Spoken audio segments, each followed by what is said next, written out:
And we are live, guys. Welcome to another live stream from Men of High Value channel. My name is Joseph Darling. Today we're going to go into a little bit about debt. I've been speaking about how, my mindset has been very much about how debt is something that we need to get out of. That debt is something that we should refrain from because it destroys lives. And that's true. And you need to get out of your bad debt. But there's also another side to debt that we need to talk about since we're on the subject. Now, bad debt. What is bad debt?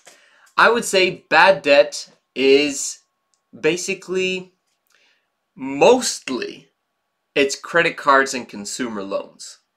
If we can say 400% for sure, credit cards to be used on consumption, like to be used on rent or to be used on clothes or groceries, like that you're not going to be paying back within those 30 to 45 days that you have, that's bad debt. To pay for a long period of time on something that you're going to use up this month, that's not very wise. So get out of that one. It's very good to get out of that bad debt.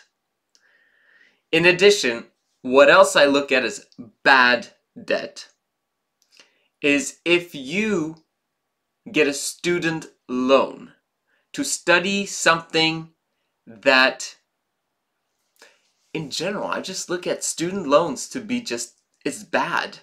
Unless you save up everything and don't use it on anything.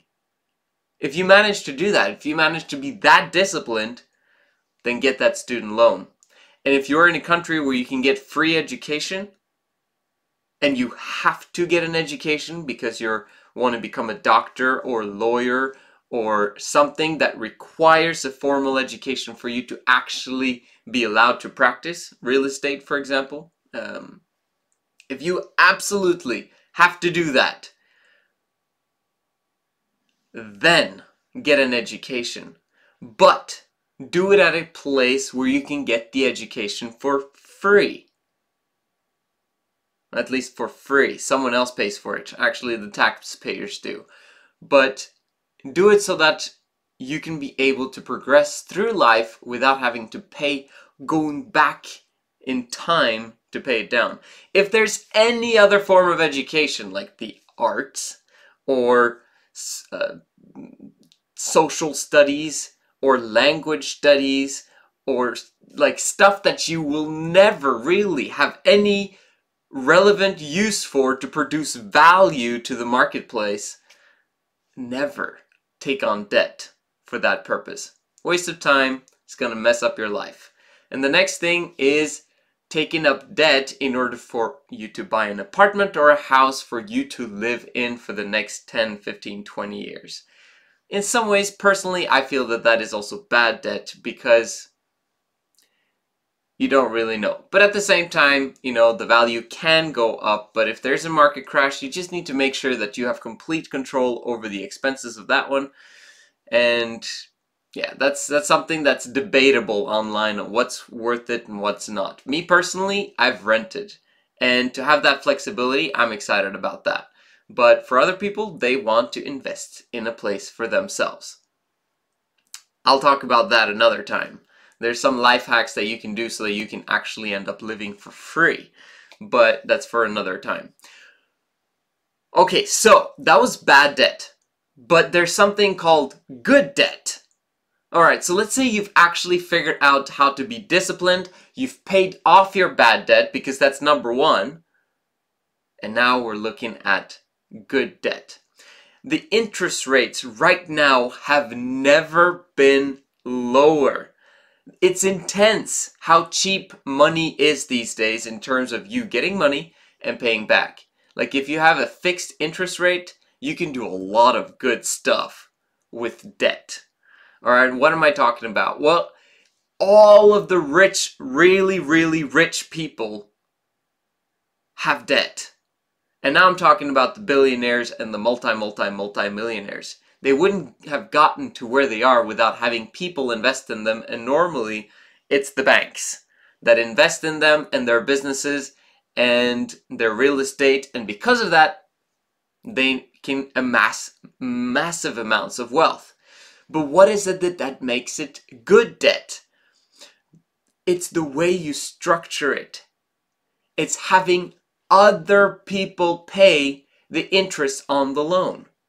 If you can have other people pay for the loan, and you know that they will pay for the loan consistently and for a long period of time, maybe there's a few months where you have to pay for it because everything has just gone wrong and marketplace is horrible or whatever it is, but most of the time you can be assured that that loan will be paid by someone else. The example is that you get a piece of real estate, for example, an apartment, where you know that if you rented it out, the marketplace for sure, like definitely, the rent would be higher than the loan with the fixed interest rate would be. Because if you can do that, then you have someone else paying down your mortgage, your loan, and your interest rates for a long period of time. That's basically cash. That's money in. They're paying down your equity to your apartment that you own, that you don't live in, probably, but that you own. And once that loan is paid down, you basically have immediate cash flow every single month. It might take 20 to 30 years in order for it to get paid down, but it's cash flow every month. And that's how the rich get really, really rich over a long period of time. So there's a good side to debt, there's a bad side to debt. And you need to know the difference. And if you do have bad debt, get rid of that first, because that's a fantastic investment, because you know you'll get 10 to 20 to 30% interest per year if you actually invest in that. So get started with that, get your house in order. This is the Men of High Value channel. My name is Joseph Darling. I'll see you again tomorrow.